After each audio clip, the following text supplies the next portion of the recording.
जाता है। अब अगर समस्या ये आ गई कि श्रुति, युक्ति और अनुभूति तीनों सभी के पास है, ओ हो, तो मीमांसक के पास भी है, तो वेदांत के पास भी है, तो नैयायिकों के पास भी है, सबके पास है, तीनों है। तब तो बोले तब ये देखना पड़ेगा कि किसकी श्रुति प्रबल है, किसकी युक्ति प्रबल है और किसकी अनुभूति प्रबल है। प्रबल निर्बल का विचार करना पड़ेगा। और इस प्रबल श्रुतियों और युक्ति अनुभूतियों के द्वारा तय होता है कि आत्मा नित्य शुद्ध बुद्ध मुक्त सत्य स्वभावम प्रत्यक्ष चैतन्यम एव आत्मवस्तु इति वेदांतविद अनुभव। कल इस पंक्ति पर हम अभिप्राय करेंगे, यहाँ से कल शुरू होगा। आज जरा पूर्व पठित को हमने ताज़ा कर दिया आपके चित्त में। अब हमारे पास बचा है कितने, 20 दिन, 20 दिन बचा है। तो 20 दिन में 2 कक्षाएं तो शायद बाद में होंगी, हाँ 2 कक्षाएं चलेंगी, 40 कक्षा है बनेगा। अब थोड़ा ज़्यादा मेहनत से पढ़ना है, क्योंकि अध्यारोप का प्रकरण हो गया, अब अपवाद का प्रकरण होगा और साधना का प्रकरण होगा, है ना। तो करेंगे चर्चा। ओम पूर्णमदः पूर्णमिदं पूर्णात् पूर्णमुदच्यते पूर्णस्य पूर्णमादाय पूर्णमेवावशिष्यते। ओम शांति शांति शांति। हरि ओम श्री गुरुभ्यो नमः। हरि ओम।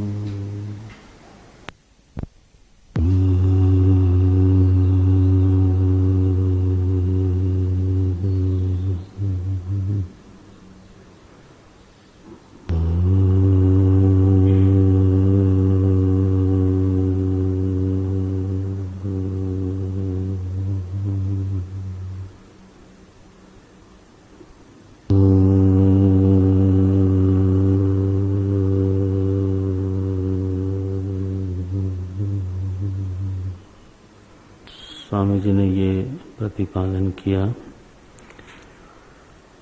कि अपने बारे में अभी तक वर्णित जितने भी दार्शनिक मत हैं या लौकिक मत हैं, वो गलत हैं। यद्यपि उनके समर्थन में कदाचित श्रुति मिल जाती है, युक्ति भी कोई मिल जाती है, और बहुत से लोगों की वैसी अनुभूति भी है।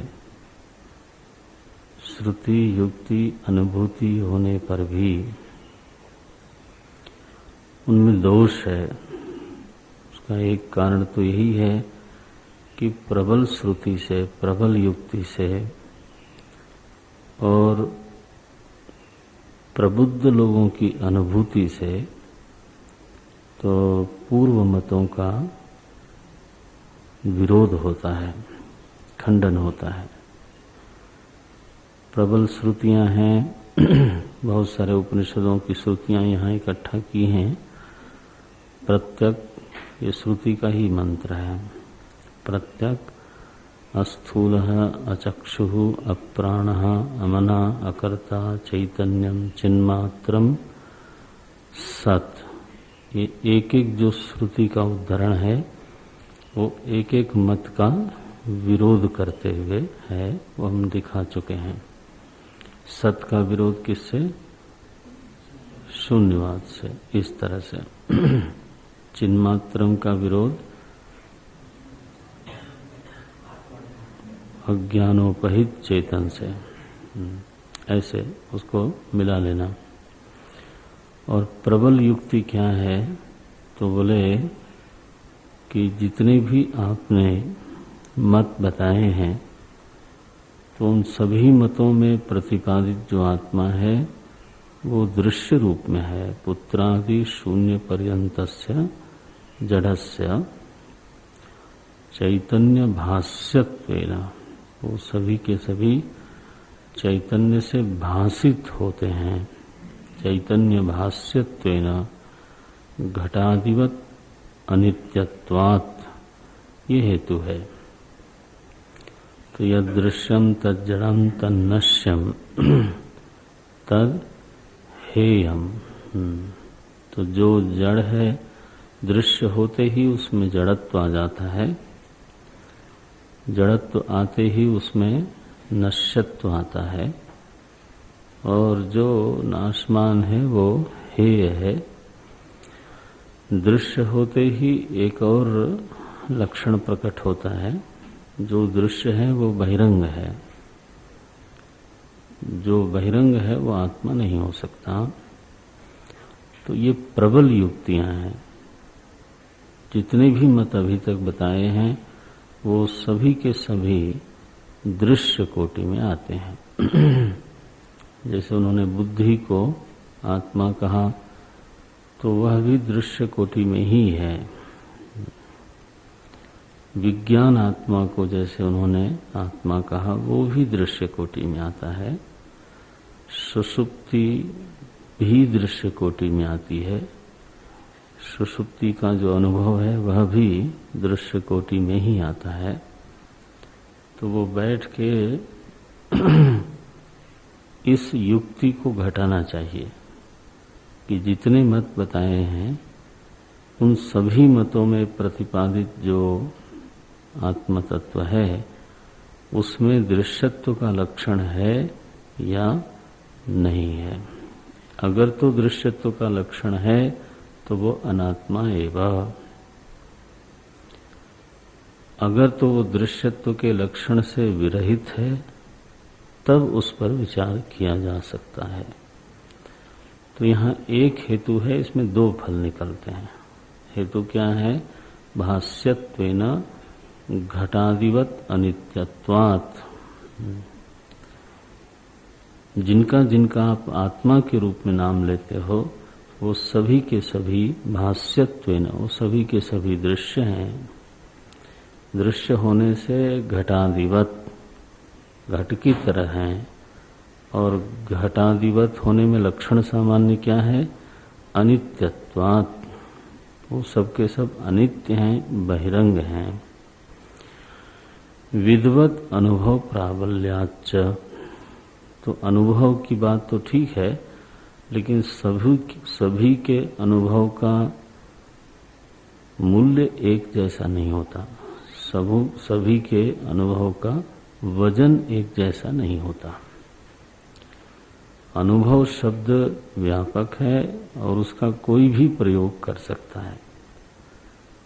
एक मदिरा पाई व्यक्ति उन्मत्त है, फिर भी उसका अनुभव तो कुछ न कुछ होगा ही। इंद्रियां हैं उसके पास, तो वह अपने अनुभव को प्रमाण बना करके प्रस्तुत नहीं कर सकता। कभी व्यक्ति आवेश में है और फिर उसको कोई चीज दिखाई देती है। आवेश में परिस्थिति का मूल्यांकन, व्यक्ति का मूल्यांकन, स्वयं अपने बारे में मूल्यांकन गलत होता है। तो अनुभव तो है, लेकिन वो गलत अनुभव है। हम बोलते हैं उस समय ऐसा ही लगा। अरे उस समय ऐसा ही लगा माने क्या? तो अनुभव किसका है, वह कितना प्रबुद्ध है, कितना परिपक्व है, कितना समाहित है, उसके पास किस प्रकार के प्रमाण हैं। तो उन सारे प्रमाणों से युक्त व्यक्ति का जो अनुभव है, समाहित व्यक्ति का जो अनुभव है, शांत व्यक्ति का जो अनुभव है, निश्चित रूप से उसका वजन अधिक होता है। विक्षिप्त व्यक्ति, एक ही व्यक्ति जब विक्षेप की अवस्था में कोई निर्णय लेता है तो वो निर्णय स्वयं उसी को गलत लगता है जब उसका विक्षेप शांत हो जाता है। वो ये नहीं कह सकता कि विक्षेप वाला अनुभव और शांति काल का अनुभव आखिर दोनों मेरे ही अनुभव हैं, इसलिए मैं दोनों को बराबर नंबर देता हूं। नो, किसी को गलत सिद्ध करने की जरूरत नहीं। वह व्यक्ति स्वयं ही कह देता है कि नहीं, वो कल जो मेरी बात थी वो गलत थी। तो अनुभव में प्रमाण संपन्नता, अनुभव में परिपक्वता, अनुभव में चित्त की समाहित अवस्था, इन सब चीजों को मिला करके निर्बलता और प्रबलता का विवेक करना चाहिए। यहां लिखते हैं तो विद्वत अनुभव, अहम ब्रह्म इति विद्वत अनुभव प्राबल्याच्च, विद्वान का अनुभव है ये, तो प्रबल अनुभव है। इसलिए देहो हम, यह जिसका अनुभव है वो अविद्वान है, प्रमाण रहित है, विक्षिप्त है, तो व्यवहारासक्त है। उसके अनुभव से इनका अनुभव प्रबल है।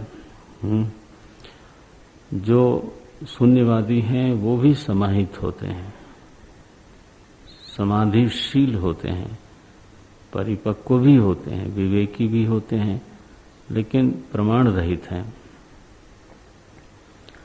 वो भी कह सकते हैं कि हमारा विद्वत अनुभव है, शून्यवाद एक विद्वत अनुभव है।